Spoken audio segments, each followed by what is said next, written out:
اللہ الرحمن الرحیم۔ السلام علیکم۔ حضرت محمد صلی اللہ علیہ وسلم جب بیٹی فاطمہ کو لینے سسرال گئے تو عورتیں اس واقعے کو لازمی سنیں۔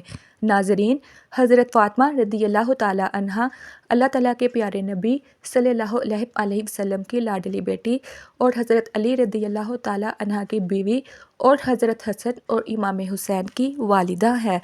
آپ رضی اللہ تعالیٰ عنہ کی تقریباً 22 یا 20 برس کی عمر میں شہادت ہو گئی تھی۔ اللہ تعالیٰ کے نبی صلی اللہ علیہ وسلم کو اکثر عرب کے لوگ کہا کرتے تھے کہ آپ صلی اللہ علیہ وسلم نے نبوت کا دعویٰ دولت کو پانے کے لیے کیا ہے، لیکن ایسا بالکل بھی نہیں تھا۔ جب حضرت فاطمہ رضی اللہ تعالیٰ عنہ کے حالات شادی کے بعد بھی کچھ ٹھیک نہیں تھے تو تب یہ الزام جھوٹا ثابت ہو گیا۔ اکثر فاطمہ رضی اللہ تعالیٰ عنہ کے گھر کی یہ حالت ہوتی کہ ان کے بچے اور حضرت علی رضی اللہ تعالیٰ عنہ روزانہ فجر کی نماز کے بعد مزدوری کے لیے نکل جاتے تھے۔ مزدوری ملتی تو گھر میں چولہا جلتا تھا، ورنہ فاقہ ہوتا تھا۔ آپ رضی اللہ تعالیٰ عنہ اکثر اپنی روزانہ کی پوری کمائی کسی ضرورت مند کی مدد میں خرچ کر دیتے تھے۔ اللہ تعالیٰ کے رسول صلی اللہ علیہ وسلم کی بیٹی ہونے کے باوجود بھی حضرت فاطمہ رضی اللہ تعالیٰ عنہ کے پاس کچھ بھی دولت نہیں تھی۔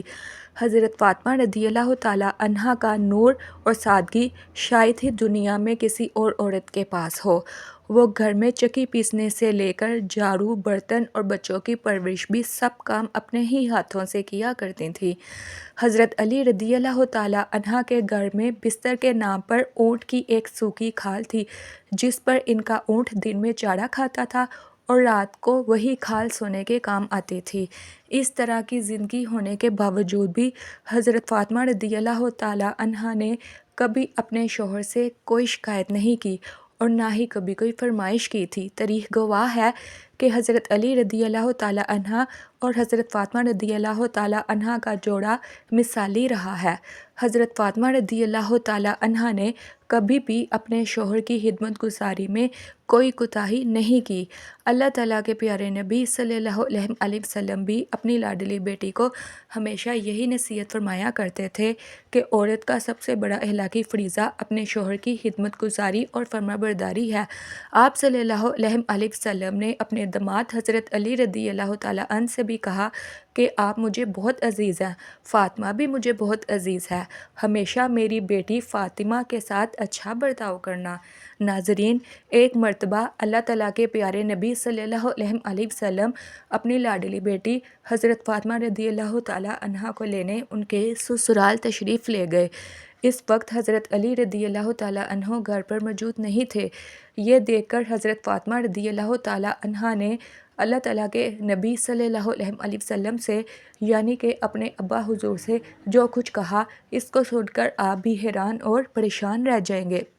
اسی لیے آج کی یہ ویڈیو آپ کے لیے بہت ہی خاص ہے، اور خاص کر ایسی عورتیں اس ویڈیو کو آخر تک ضرور دیکھیں جو بار بار اپنے سسرال سے میکے آ جاتی ہیں۔ انشاءاللہ ایسی عورتوں کی زندگی بدل جائے گی۔ ناظرین، آج جو واقعہ ہم آپ کو بتانے والے ہیں، یہ واقعہ حضرت فاطمہ رضی اللہ تعالیٰ عنہ کی شادی کے 3 دن بعد کا ہے۔ حضرت فاطمہ رضی اللہ تعالیٰ عنہ کی شادی کے 3 دن بعد اللہ تعالیٰ کے پیارے نبی صلی اللہ علیہ وسلم اپنی لاڈلی اور پیاری بیٹی کو لینے فاطمہ کے سسرال گئے، یعنی کہ حضرت علی رضی اللہ تعالیٰ عنہ کے گھر تشریف لے گئے، اور آپ نے اپنی پیاری بیٹی فاطمہ کو آزمانے کے لیے ارشاد فرمایا، بیٹی فاطمہ، میں تمہیں لینے کے لیے آیا ہوں۔ تو یہ سن کر حضرت فاطمہ رضی اللہ تعالیٰ عنہ اپنے والد محترم سے عرض کرنے لگی کہ یا رسول اللہ، آپ میرے والد بھی ہیں اور اللہ کے نبی بھی ہیں، میری کوئی جرأت نہیں کہ میں آپ کو انکار کروں۔ ابا حضور، میں نے آپ سے ہی سنا ہے کہ شوہر کی اجازت کے بغیر کبھی بھی گھر سے مت نکلنا۔ ابھی میرے شوہر گھر پر نہیں ہیں، اگر آپ اجازت دیں تو میں اپنے شوہر حضرت علی رضی اللہ تعالیٰ عنہ کا انتظار کر لوں۔ بیٹی کے منہ سے یہ بات سن کر اللہ تعالیٰ کے پیارے نبی صلی اللہ علیہ وسلم کی آنکھوں میں آنسو آ گئے۔ آپ صلی اللہ علیہ وسلم وہی کچی زمین پر دیوار کے ساتھ ٹیک لگا کر بیٹھ گئے اور حضرت علی رضی اللہ تعالیٰ عنہ کا انتظار کرنے لگے۔ اس وقت یہ بھی بڑی عجیب بات تھی کہ اس دن حضرت علی بھی بڑی دیر سے گھر آئے۔ حضرت علی رضی اللہ تعالیٰ عنہ گھر آئے تو آپ نے دیکھا کہ اللہ تعالیٰ کے پیارے نبی صلی اللہ علیہ وسلم گھر پر کچی زمین پر دیوار کے ساتھ ٹیک لگائے بیٹھے ہیں۔ تو یہ دیکھ کر حضرت علی بہت حیران ہو گئے۔ اتنے میں اللہ تعالیٰ کے پیارے نبی حضرت محمد صلی اللہ علیہ وسلم نے اپنے داماد حضرت علی رضی اللہ تعالیٰ عنہ سے پوچھا، اے علی، اگر اجازت دو تو میں اپنی بیٹی فاطمہ کو گھر لے جاؤں۔ یہ سن کر حضرت علی رضی اللہ تعالیٰ عنہ پھوٹ پھوٹ کر رونے لگے اور عرض کرنے لگے، یا رسول اللہ صلی اللہ علیہ وسلم، میرا رنگ روپ کچھ بھی نہیں ہے، میری آج جتنی بھی عزت ہے وہ سب آپ کے قدموں کی برکت سے ہے۔ رسول اللہ صلی اللہ علیہ وسلم، میں پھر آپ کو کیسے اجازت دوں، یہ کیسے ہو سکتا ہے؟ یہ سن کر اللہ تعالیٰ کے پیارے نبی صلی اللہ علیہ وسلم نے ارشاد فرمایا، اے علی، میں نے فاطمہ کو سکھایا ہے کہ کبھی بھی شوہر کی اجازت کے بغیر گھر سے نہ نکلنا اور ہمیشہ اپنے شوہر کی اطاعت کرنا۔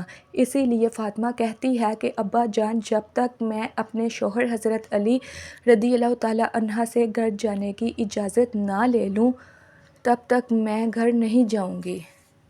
یہ سن کر حضرت علی رضی اللہ تعالیٰ عرض کرنے لگے، یا رسول اللہ صلی اللہ علیہ وسلم، آپ دعا کرنا کہ اللہ پاک فاطمہ کے ان اعمال کی برکت سے مجھے کل قیامت کے دن بھی کامیابیاں عطا فرمائے۔ ناظرین، اسی طرح سے اب آپ کو مدینہ شہر کا ایک اور واقعہ بتاتے ہیں جسے سن کر آپ حیران رہ جائیں گے۔ محمد غزالی نے اپنے کتاب میں لکھا ہے کہ مدینہ شریف میں ایک مرتبہ ایک عورت کو اس کا شوہر پابند کر کے گیا کہ سنو، میں باہر جا رہا ہوں، میرے پیچھے سے گھر سے نہ نکلنا، یعنی کہ میں جب تک واپس نہ آؤں تب تک گھر میں ہی رہنا، گھر سے باہر نہ نکلنا۔ اس عورت کے گھر کے سامنے ہی اس عورت کے باپ کا گھر تھا، یعنی کہ اس کا میکہ تھا، جس میں اس کا برا باپ رہتا تھا۔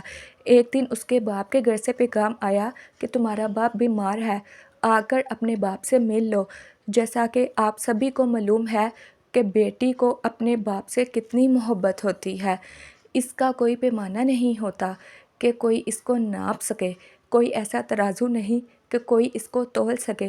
لیکن یہاں پر جیسے ہی بیٹی کے پاس پیغام آیا کہ تمہارا باپ بیمار ہے تو بیٹی کہنے لگی، میں نہیں جا سکتی، میرے شوہر مجھے پابند کر کے گئے ہیں، اور میرے شوہر نے مجھے پابند اس لیے کیا ہے کہ اللہ کے رسول صلی اللہ علیہ وسلم نے مجھے پابند کیا ہے۔ آپ نے فرمایا کہ شوہر کی اجازت کے بغیر گھر سے باہر نہ نکلنا، اور مجھے اس وقت اس بات کی کوئی خبر نہیں کہ میرے شوہر اس وقت کس میدان میں جہاد کر رہے ہیں۔ جاؤ اور اللہ کے رسول سے پوچھو کہ میرا باپ بیمار ہے، میں اپنے شوہر کی اجازت کے بغیر جاؤں یا نہ جاؤں۔ پھر اللہ کے نبی صلی اللہ علیہ وسلم سے اس بارے میں سوال کیا گیا تو آپ صلی اللہ علیہ وسلم نے فرمایا، جا کر اس عورت کو کہہ دو، اگر شوہر کی اطاعت کرو گی تو اللہ تعالیٰ تمہیں بہتر جزا عطا کرے گا۔ خیر 2 دنوں کے بعد خبر آئی کہ تمہارا باپ بہت زیادہ بیمار ہو گیا ہے، آ کر اپنے باپ سے مل لو۔ عورت نے پھر اللہ کے نبی صلی اللہ علیہ وسلم سے پتہ کیا تو آپ صلی اللہ علیہ وسلم نے فرمایا کہ جا کر اس عورت سے کہہ دو کہ اگر شوہر کی اطاعت کرو گی تو اللہ تمہیں بہتر جزا عطا فرمائے گا۔ اس کے بعد 2 دن گزر گئے تو خبر آئی کہ تمہارے باپ کا انتقال ہو گیا ہے، آ کر اپنے باپ کی آخری صورت کا دیدار کر لو۔ اب یہاں پر آپ سوچیں کہ چاہے کوئی بھی بیٹی اپنے باپ سے کتنی ہی دور کیوں نہ ہو، چاہے وہ دنیا کے کسی بھی کونے میں موجود کیوں نہ ہو، لیکن اس طرح سے اگر اس کے باپ کا انتقال ہو جائے تو وہ کہنے لگتی ہے کہ چاہے میرا زیور بیچ دو، چاہے کچھ بھی ہو جائے، مگر مجھے میرے باپ کے پاس لے چلو، مجھے ان کا آخری دیدار کرنا ہے۔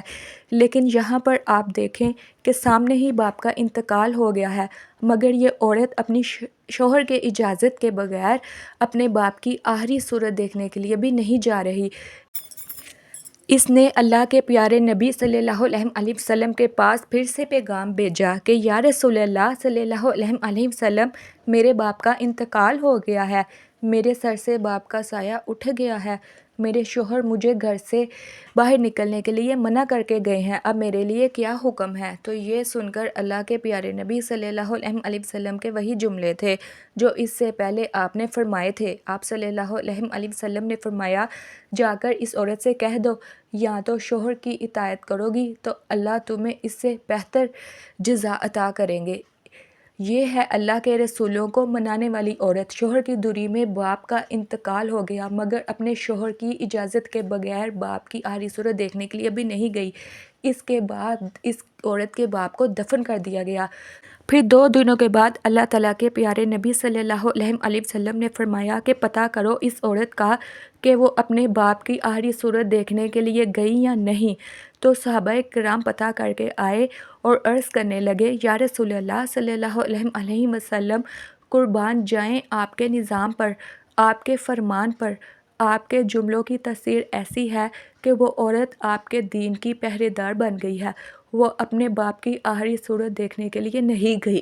یہ سن کر اللہ کے پیارے نبی صلی اللہ علیہ وسلم نے اپنے ہاتھ اٹھائے۔ صحابہ کرام عرض کرتے ہیں کہ اس عورت کا مقدر جاگا، ہم نے دیکھا کہ جب آنسو حضرت محمد صلی اللہ علیہ وسلم کے گرے، پھر آپ نے اپنے چہرے کو صاف کرتے ہوئے فرمایا، جاؤ اور جا کر اس عورت کو خوشخبری سنا دو کہ تم نے اپنے شوہر کی اطاعت کی ہے، تیری اس فرمانبرداری کی وجہ سے اللہ تعالیٰ نے تجھے بھی بخش دیا ہے اور تیرے باپ کی بخشش فرما دی ہے۔ مگر ناظرین، آج کل تو اکثر دیکھنے میں آتا ہے کہ اگر کوئی شوہر اپنی بیوی کو کسی کام کے لیے منع کرتا ہے تو وہ عورت اپنے شوہر کو دکھانے کے لیے وہ کام اور زیادہ کرتی ہے اور یہ دکھانے کی کوشش کرتی ہے کہ دیکھو میں تم سے نہیں ڈرتی ہوں۔